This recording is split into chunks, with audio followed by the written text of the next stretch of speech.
আসসালামু আলাইকুম everyone, welcome back to my channel. Rusha Sami রান্নাঘরের পক্ষ থেকে স্পেশাল লাচ্ছা সিমাই নিয়ে এসেছি। আমি একটি প্যান নিয়েছি, প্যানের মধ্যে 2 চা চামচ ঘি দিব। ঘিটা যখন বেশ ভালো গরম হবে এর মধ্যে দিব লাচ্ছা সিমাই। আমি এখানে 1 কাপ লাচ্ছা সিমাই নিয়ে এসেছি। লাচ্ছা সিমাইটা এমনি মচমুচে থাকে, আমি ঘি দিয়ে আর একটু ভালোভাবে মচমুচে করে ভেজে নিব যাতে ঘির ফ্লেভারটা বেশ ভালো আসে আর লাচ্ছা সিমাইটা আরও ভালো মচমুচে হবে।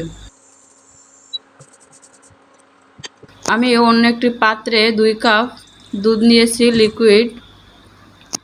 আপনারা চাইলে এখানে 1 লিটার গরুর দুধ নিয়ে হাফ লিটার করে নিতে পারেন।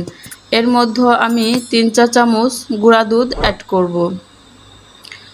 আমি এই গুঁড়া দুধটা বেশ ভালোভাবে মিশিয়ে নিব যাতে দলা পেকে না যায়। আর গুঁড়ো দুধটা এর জন্য দিয়েছি, দুধটাও বেশ ভালো ঘন হবে। আর দুধটা যত ভালো ঘন হবে আর জাল করা হবে খাবারের টেস্টটা তত বেশি বেড়ে যাবে।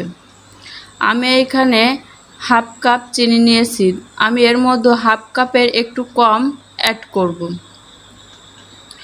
আমি এখানে মিষ্টিটা হালকা দিব এর জন্য। আপনারা যদি কড়া মিষ্টি খেতে চান সেই ক্ষেত্রে আপনারা এখানে হাফ কাপ চিনি পুরোটাই ব্যবহার করতে পারেন।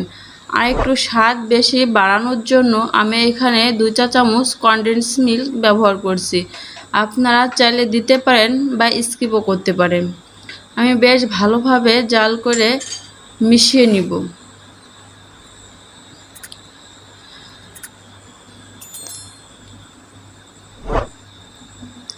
আমি এর মধ্যে হাফ চা চামচ এলাচ পাউডার ব্যবহার করছি। আপনারা চাইলে এখানে 4 থেকে 5টি এলাচ থেতো করে দিতে পারেন, সেক্ষেত্রে এলাচের সুঘ্রাণটা দুধের সাথে বেশ ভালো মিশে যাবে। দিয়ে আমি একটু ভালোভাবে মিশিয়ে নিব। এর মধ্যে দেব সামান্য লবণ স্বাদ অনুযায়ী যাতে মিষ্টির ব্যালেন্সটা বেশ ভালো আসবে। আমি ভালোভাবে মিশিয়ে নিয়েছি সব উপকরণগুলো। এখন জাল করে দুধটাকে ভালো ঘন করে নিব।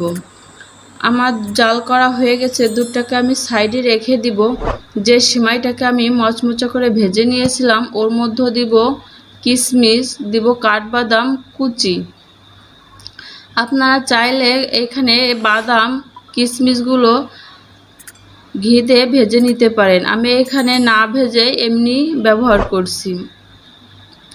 অপশনাল, আপনারা চাইলে ভেজে নিতে পারেন বা এমনিও ব্যবহার করতে পারেন। এর মধ্যে যে দুধটাকে জাল করে রাখছিলাম সে দুধটা দিব। আমি এখানে কুসুম গরম দুধটা ব্যবহার করছি, আমি এখানে গরম দুধ ব্যবহার করিনি। গরম দুধ ব্যবহার করলে আমরা অনেকে আছে লাচ্ছা সিমাই তৈরি করি কিন্তু গরম দুধের মধ্যে লাচ্ছা সিমাই ছেড়ে দেয় বা ভেজায়, সেক্ষেত্রে সিমাইটা একেবারে গলে যায়।